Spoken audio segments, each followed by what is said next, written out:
आगे बढ़ते हैं। महाराष्ट्र के माणा में एक विशाल जनसभा को संबोधित करते हुए प्रधानमंत्री मोदी ने कहा, महाराष्ट्र के लोग मोदी सरकार के 10 साल और कांग्रेस सरकार के 60 साल के अंतर को देख रहे हैं।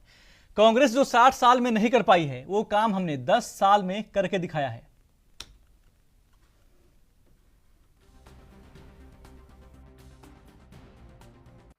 महाराष्ट्र के लोग मोदी सरकार के 10 साल और कांग्रेस सरकार के 60 साल में अंतर देख रहे हैं। जो कांग्रेस 60 साल पंचायत से लेकर के पार्लियामेंट तक उन्हीं का राज था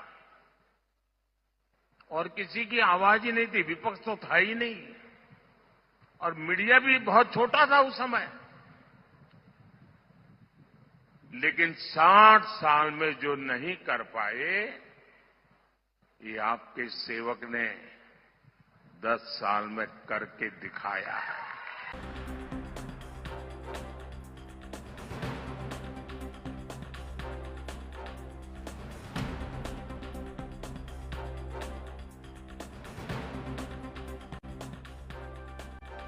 कि महाराष्ट्र के माणा में एक जनसभा को संबोधित करते हुए प्रधानमंत्री ने कहा कि महाराष्ट्र के लोग मोदी सरकार के 10 साल और कांग्रेस सरकार के 60 साल के अंतर को देख रहे हैं। कांग्रेस जो 60 साल में नहीं कर पाई, वो काम हमने 10 साल में करके दिखाया है।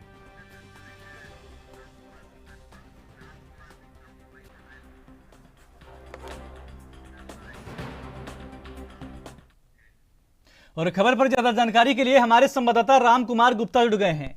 रामकुमार, प्रधानमंत्री मोदी महाराष्ट्र दौरे पर थे, क्या कुछ जानकारी आपके पास? मैं आपको बताना चाहूंगा, महाराष्ट्र में आज प्रधानमंत्री नरेंद्र मोदी जी का दौरा था और उन्होंने जनसभा को संबोधित किया। संबोधन में विपक्ष पर निशाना साधते हुए प्रधानमंत्री नरेंद्र मोदी ने कहा कि जिस तरह कार्यकाल की बात करें तो जो पिछले 60 सालों में जो काम नहीं हुआ वह आज ये 10 सालों में हुआ है। और विपक्ष पर ताना कसते हुए नरेंद्र मोदी ने कहा कि जो 10 सालों में विकास हुआ है वो पिछले 60 सालों में नहीं हुआ है। हमने पिछले 10 सालों में जो भ्रष्टाचार था वो भ्रष्टाचार को पूरी तरीके से मिटा दिया है और आगे चलकर 2047 तक की जो विकसित देश बनने की प्रक्रिया में आज भारत देश अग्रसर है। और विपक्ष जिस तरह का भ्रष्टाचार पिछले 60 सालों में की थी वो पूरी तरीके से नष्टो नाबूद होगी। और इस जनसभा को संबोधित करते हुए वहां के जो उनके स्थानीय उम्मीदवार है लोकसभा के, उनके लिए जनता से वोट भी मांगा और उनको चुन करके लोकसभा में भेजने की बात कही कि जिससे वो प्रधानमंत्री नरेंद्र मोदी को मजबूत कर सके। रामकुमार, यह भी जानकारी चाहेंगे कि महाराष्ट्र की बात करें तो महाराष्ट्र में बीजेपी की क्या कुछ स्थिति दिखाई दे रही है? 2 चरण के चुनाव महाराष्ट्र में हो चुके हैं। तीसरे चरण का चुनाव 20 मई को है। 20 मई को लेकर तैयारियां जोर शोर पे चल रही है। अभी भी कई ऐसे सीट्स है जहां पर कैंडिडेट नहीं है, पर विपक्ष पूरी तरीके से कमजोर दिखाई दे रहा है क्योंकि कई ऐसे सीट्स है जहां पर विपक्ष ने अपने कैंडिडेट डिक्लेयर नहीं किए। और बता दें कि प्रधानमंत्री नरेंद्र मोदी हो, देवेंद्र फडणवीस हो या एकनाथ शिंदे हो, सभी हर लोकसभा में जाकर के अपने कैंडिडेट के लिए वोट मांग रहे हैं और जनसभा को संबोधित कर रहे हैं। पर विपक्ष के पास अभी भी कैंडिडेट नहीं है, पर यहाँ पर स्थिति बीजेपी की मजबूत बनी हुई है। बिल्कुल, अगर महाराष्ट्र की बात करें तो महाराष्ट्र में विपक्ष की भी बहुत बड़ी एक मीटिंग हुई थी। वहां पर क्या विपक्ष की स्थिति कुछ खास दिखाई दे रही है या फिर स्थिति वैसे ही बनी हुई है? अभी भी स्थिति उसी तरह की बनी हुई। मीटिंग होने के बाद भी उनके पास कैंडिडेट नहीं है।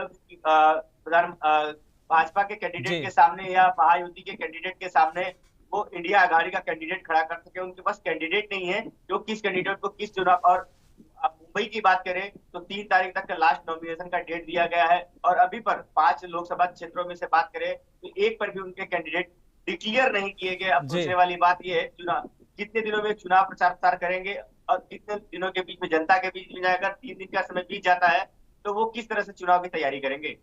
रामकुमार, यह भी जानकारी चाहेंगे, एक तरफ विपक्ष कह रहा है कि संविधान खतरे में है, तो ये मैसेज क्या जनता के बीच पहुंचा पा रहे हैं विपक्ष वाले लोग? क्योंकि अगर बात करें विपक्ष की तो कुछ खास उत्साह विपक्ष के बीच दिखाई नहीं पड़ रहा है। प्रधानमंत्री नरेंद्र मोदी जी ने जिस तरह से जनसभा को संबोधित करते हुए कहा कि पिछले 60 सालों में जिस तरह से विकास नहीं हुआ वो पिछले 10 सालों में हुआ है, तो आपको बताना चाहूंगा ये विपक्ष आरोप लगा रहा है संविधान खतरे में है। संविधान खतरे में है या नहीं मालूम नहीं, पर विपक्ष इस समय जरूर खतरे में है क्योंकि उनके पास कैंडिडेट नहीं है लोकसभा का चुनाव लड़ने के लिए। बिल्कुल रामकुमार जी, जानकारी साझा करने के लिए आपका बहुत बहुत धन्यवाद।